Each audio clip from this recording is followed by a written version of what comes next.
है कल मार्केट कहाँ जा सकता है। सबसे पहले बात करेंगे निफ्टी 50 के बारे में।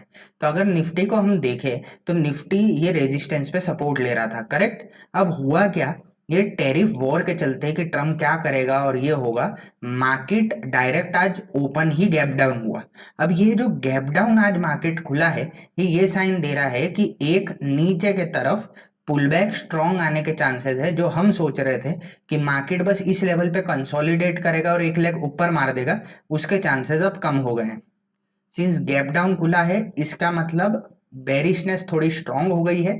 तो अब क्या होगा, जो ये डाउनवर्ड स्लोपिंग चैनल था, इसका जो अपर रेंज है, उसको अब मार्केट टेस्ट करेगा एंड देन ही कोई नया लेग ऊपर के तरफ लगाएगा। मतलब होना ये चाहिए यहाँ पे कहीं टेस्ट करे एंड देन मार्केट ऊपर के तरफ मूव कर सकता है। अब बात करते हैं निफ्टी 500 के बारे में।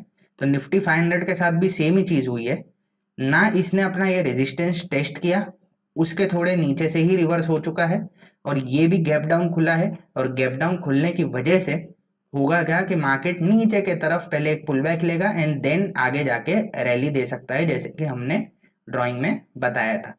अब बात करें स्मॉल कैप इंडेक्स की, तो स्मॉल कैप इंडेक्स कंपैरेटिवली अगर आप देखेंगे तो कम करेक्ट हुआ है, because since small cap index ने एक पुल बैक पहले ही ले लिया था, तो अब वो पुल बैक पे होल्ड करने की कोशिश कर रहा है, विच इज गुड साइन कि स्मॉल कैप और मिड कैप में आगे चलते हुए बाइंग आने के चांसेस ज्यादा है। मिड कैप इंडेक्स की बात करें तो सेम मिड कैप में भी होगा कि सिंस मिड कैप ने भी एक छोटा सा वन डे पुल बैक पहले ही ले लिया था, उस वजह से ये जोन बहुत इंपॉर्टेंट हो जाता है। और कहीं ना कहीं जैसे हमने ड्राइंग में बनाया था कि ये आएगा, इसे टेस्ट करेगा as a support and then ऊपर की तरफ अपना लेग कंटिन्यू करेगा। बैंक निफ्टी की बात करें तो बैंक निफ्टी अगर आप देखेंगे तो सिंस वन साइडेड रैली दे चुका था, और जैसे कि हमने ये रेजिस्टेंस लेवल बताया था, ये रेजिस्टेंस लेवल पे आते ही मार्केट कंसोलिडेट किया, आज गैप डाउन खुला, हम नीचे की तरफ आ रहा है। हम मोस्ट केसेस में वो इस जो रेजिस्टेंस प्रीवियस रेजिस्टेंस था, इसको सपोर्ट मान के ऊपर की तरफ निकल जाना चाहिए, वरना एक डीपर पुल बैक हमें एक्सपेक्ट करना पड़ेगा एंड देन ही कुछ रैली आ सकती है। सिंस बैंक निफ्टी और ये सब जो इंडेक्सेस है ये लीडिंग सेक्टर्स हैं, तो ये ज़्यादा करेक्ट नहीं होने चाहिए। अगर ये ज़्यादा करेक्ट हो जाएंगे तो मार्केट का जो सेंटिमेंट है ना, वो फिर से वीक पड़ जाएगा। अब बात करें आईटी सेक्टर की, तो देखिए जब स्ट्रॉन्ग सेक्टर गिर रहे हैं तो आईटी सेक्टर कहाँ ही टिक पाएगा। आईटी सेक्टर डायरेक्ट नीचे खुला, 2.5% का नीचे करेक्ट कर चुका है। अब वो अपने इससे नीचे वाले सपोर्ट को टेस्ट करने के लिए आ रहा है, एक नया लो आईटी सेक्टर आने वाले दिनों में बना सकता है। ऑटो सेक्टर की बात करें, ऑटो सेक्टर भी आप देखेंगे वीक ही दिख रहा है, पहले से इतनी सेलिंग आ चुकी है तो कोई मोमेंटम ऑटो सेक्टर में भी दिखाई नहीं दे रहा है। आज जो बाई चांस होल्ड कर लिया है उसका मेन रीजन ये है कि सिंस ये डब्ल्यू पैटर्न यहाँ पे ब्रेक हुआ था, अभी डब्ल्यू पैटर्न के जो नेकलाइन है इस पे आके ये होल्ड कर लिया। अब अगर इसको ऊपर रहना है तो कल भी होल्ड कर लेना चाहिए, वरना अगर कल ब्रेकडाउन हो गया तो आने वाले दिनों में ऑटो सेक्टर भी एक नया लो लगा सकता है। फाइनेंशियल सर्विस सेक्टर की बात करें तो देखिए ये जितने भी लीडिंग सेक्टर थे ये थोड़े से ज्यादा करेक्ट होते हुए दिख रहे हैं, which is not a worrisome sign, क्योंकि ऑब्वियस सी बात है ये रेजिस्टेंस लेवल पे लोग कब से फंसे हुए, देखिए पिछले साल के सितंबर से फंसे हुए।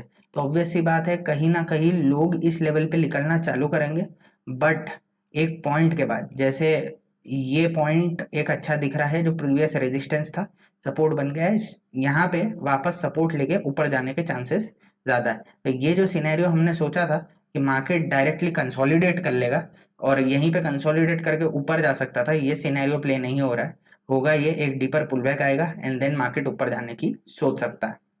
एफएमसीजी सेक्टर की बात करें तो सेम एफएमसीजी सेक्टर भी वीक ही चल रहा है, और सिंस ऑब्वियसली इतना बड़ा वीकनेस पहले से इंडेक्स के अंदर है तो कहीं आज बेरिश दिन पे बुलिशनेस दिखाता। मेटल सेक्टर की बात करें तो कंपैरेटिवली मेटल सेक्टर ज़्यादा अपनी स्ट्रांगनेस बता पा रहा है, होल्ड किया है, पॉजिटिवली क्लोज किया है, ऑल्दो कल के अपेक्षा तो नेगेटिवली क्लोज किया, बट एक ग्रीन कलर की कैंडल आज जरूर बनाई है। अब आने वाले दिनों में ये अच्छा कंसोलिडेट किया है, ये भी ऊपर एक अच्छा लेग मार सकता है। फार्मा सेक्टर की बात करें, फार्मा सेक्टर जैसे कि मैंने बोला था कि ऊपर वाले सारे लेवल पे बहुत सारी सप्लाई पड़ी हुई है, तो जैसे ही कोई नेगेटिव दिन आएगा फटाक से नीचे की तरफ पुल बैक करेगा, करेक्ट करेगा, वही दिखता है। रियल्टी सेक्टर की बात करें, रियल्टी सेक्टर पहले से इतना वीक था, अब एक भी वीक दिन आएगा तो देखिए कैसे रियल्टी सेक्टर के बैंड बजा दिए, 3% डाउन हो गए। इसलिए इंडेक्स देखना जरूरी है, सेक्टर देखना जरूरी है कि कौन से स्ट्रॉन्ग सेक्टर है, कौन से वीक सेक्टर है, और उसी के अकॉर्डिंग ट्रेड कीजिए। एडवांस डिक्लाइन रेशियो की बात करें तो सबसे पहले निफ्टी 50 की बात करते हैं।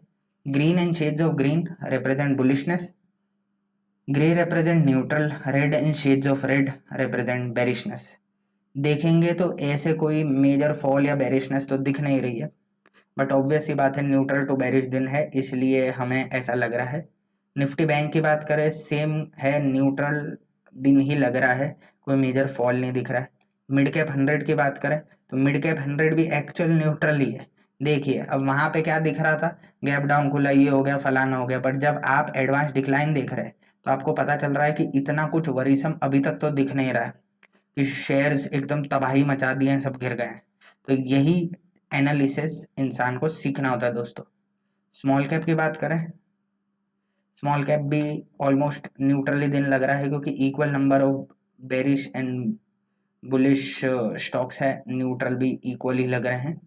फाइनली हम बात करते हैं यूएस मार्केट की। S&P 500 की बात करें तो S&P 500 ने एक वापस बुलिश कैंडल बनाया था, और आज का सेशन जैसे कि हम देख सकते हैं एक बेरिश कैंडल होल्ड करने की सोच रहा है। अब ये रुकेगा, अभी एकदम से इसके पास ऐसा कोई लेवल नहीं है कि अचानक से बाउंस बैक कर दे। या भले ये दिख रहा है, या तो ये यहाँ पे होल्ड करेगा फिर कंसोलिडेट करके फ्यूचर में जा सकता है, या तो इमीडिएट बेसिस पे एक नीचे लेग लगा दे, और नीचे लेग लगाने के बाद इसे एक अच्छा सपोर्ट मिल जाएगा, वहां से ऊपर जा सकता है। यूएसडी आईएनआर की बात करें तो देखिए यूएसडी आईएनआर में भी कोई दम नहीं दिख रहा है, ये लेवल को ब्रेक कर चुका है। अब ये जो लेवल है जो सपोर्ट होता था अब वो रेजिस्टेंस बन गया, इसलिए आपको हर जगह ये रेजिस्टेंस लेता हुआ दिख रहा है। अब ये न्यू लो नीचे की तरफ जरूर लगाएगा, and which is a good sign for the Indian market in the upcoming days. तो आज के लिए बस इतना ही, थैंक यू।